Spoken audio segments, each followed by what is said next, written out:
All along the Treasure Coast, Hurricane Milton left a trail of destruction after a tornado tore through neighborhoods. You can just see the debris scattered around the street there. The trip was delayed, but it was right on time with God. The hurricanes, they did represent a diversion, but I believe that when we stepped foot in Miami, it was an appointed time. Dios es fiel, which means God is faithful. God is faithful even when the promises seem unlikely. The hurricane was scheduled to hit Miami, the first hurricane. And so they were very concerned about all of the progress that they have made. And so after that hurricane passed over, they were slated for another hurricane. And Pastor Frank said that it missed Miami.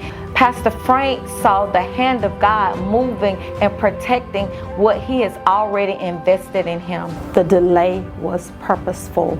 I think God already knew the weight that Pastor Frank was carrying at this particular time. And he knew he needed someone to come and minister and speak life into him.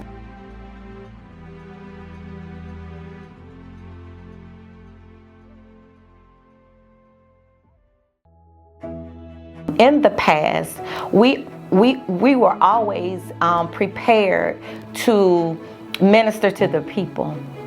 But on this particular missions trip, God sent us to minister to the man of God, the pastor.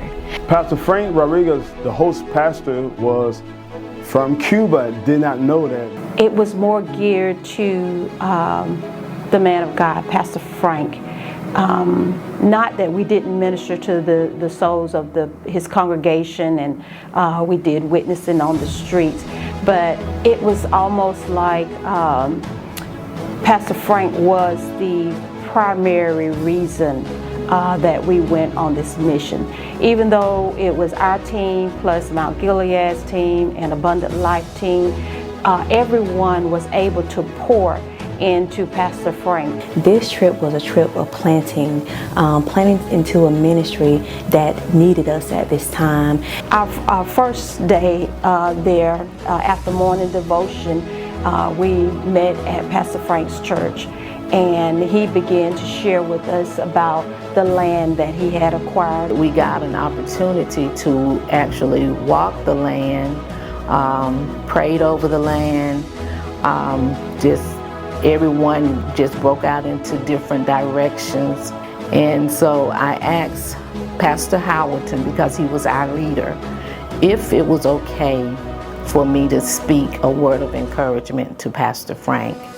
And what I was telling Pastor Frank was that what he has on those grounds was something that God was going to do himself, and not for him to get worried or depressed or let any of those things come in, because God was going to do the work, and God had given him the land. God's going to perform it to the end. We began to pray for the land. The Holy Spirit started to point out the different ministries that we came from, and each and every one of us have experienced debt freedom.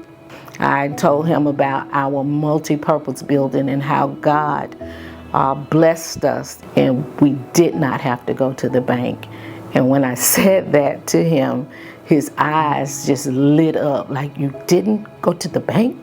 The land where we believe for him that they will have their own building. When I tell you this man's heart is truly a man after God's own heart, Pastor Frank has a big heart. Pastor Frank was resilient.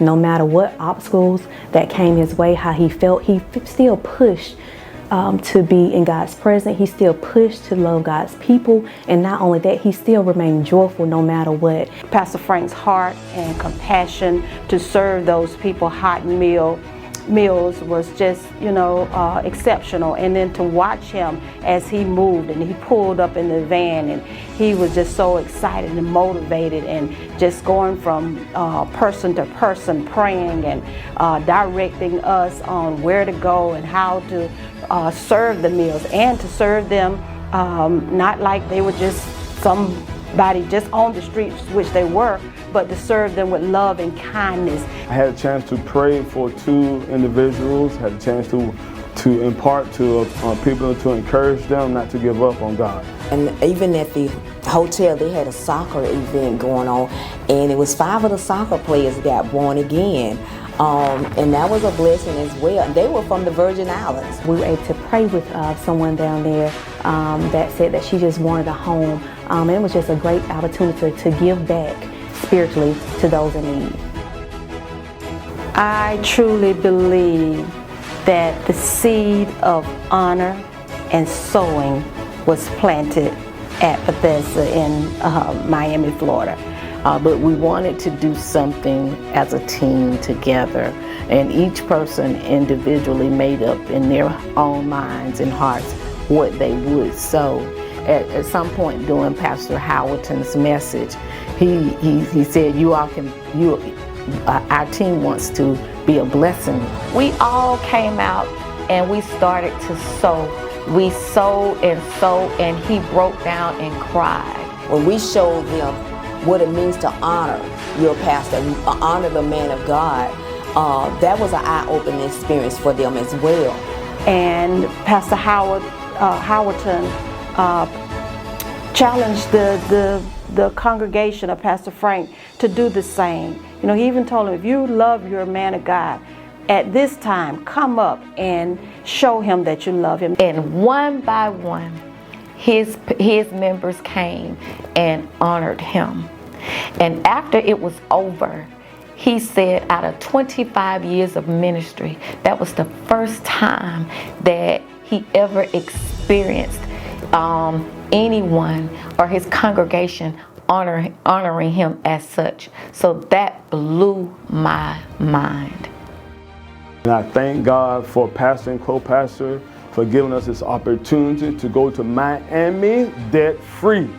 I would just like to thank my man and woman of God, Pastor and co-pastor Sanders, for sending me on this amazing Miami's missions trip, debt-free.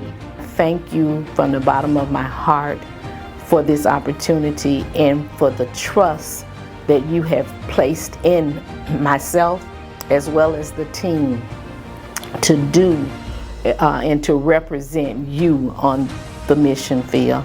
Thank you, Pastor and co-pastor, for entrusting me with such a kingdom assignment. This was definitely an agenda, and I appreciate you and love you, and thank you for a debt-free mission trip. Pastor, co-pastor, thank you so very much for allowing me, for handpicking me, for choosing me, for listening to God to even consider me to go on this mission. Thank you, Pastor Sanders and co-pastor Cynthia Renee Sanders, for allowing me to go on this debt-free missions trip. I will forever be grateful and thankful for the opportunity. Love you much.